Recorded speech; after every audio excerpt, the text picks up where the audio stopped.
بسم اللہ الرحمن الرحیم۔ السلام علیکم۔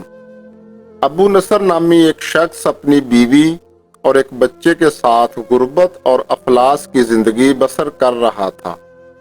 ایک دن وہ اپنی بیوی اور بچے کو بھوک سے نڈال اور بلکتا روتا گھر میں چھوڑ کر خود غموں سے چور کہیں جا رہا تھا۔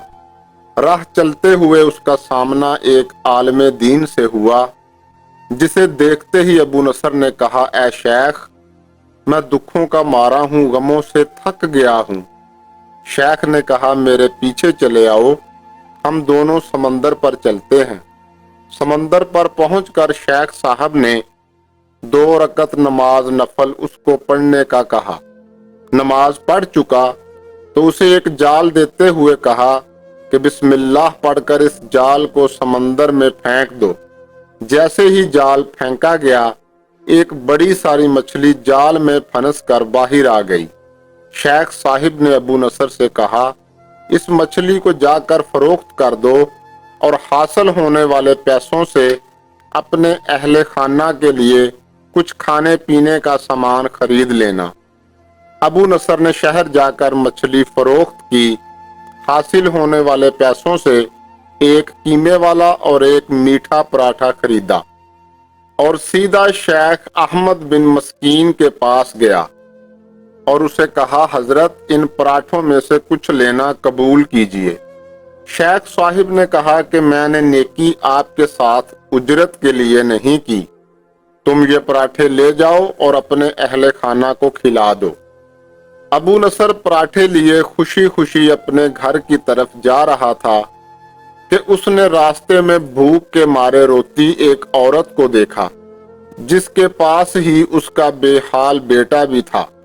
ابو نصر نے اپنے ہاتھوں میں پکڑے ہوئے پراٹھوں کو دیکھا اور اپنے آپ سے کہا کہ اس عورت، اس کے بچے اور میرے بچے میں کیا فرق ہے؟ معاملہ تو ایک ہی جیسا ہے۔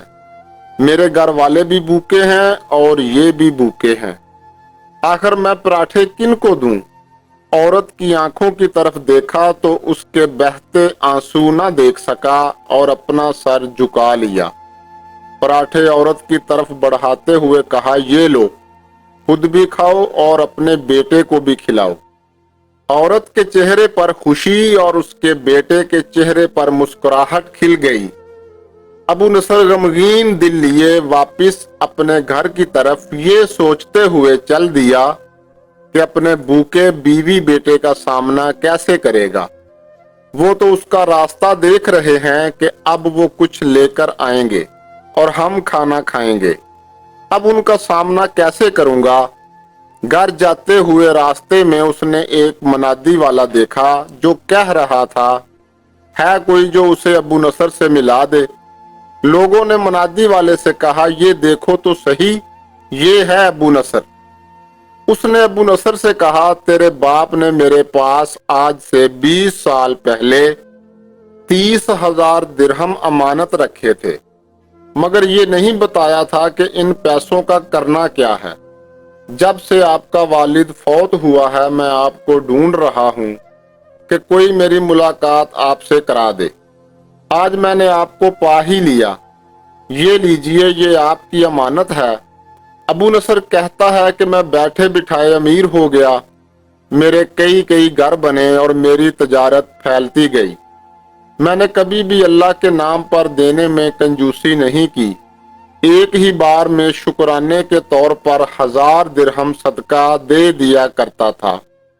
مجھے اپنے آپ پر رشک آتا تھا کہ کیسے فراخ دلی سے صدقہ خیرات کرنے والا بن گیا ہوں، لیکن ایک بار میں نے خواب دیکھا کہ حساب کتاب کا دن آ پہنچا ہے، میدان میں ترازو نصب کر دیا گیا ہے۔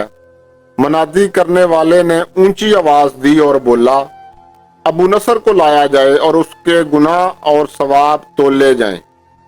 ابو نصر کہتا ہے، ایک پلڑے میں ایک طرف میری نیکیاں اور دوسری طرف میرے گناہ رکھے گئے، تو میرے گناہوں کا پلڑا بھاری تھا۔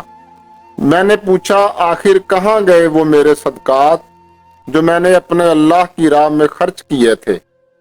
تولنے والوں نے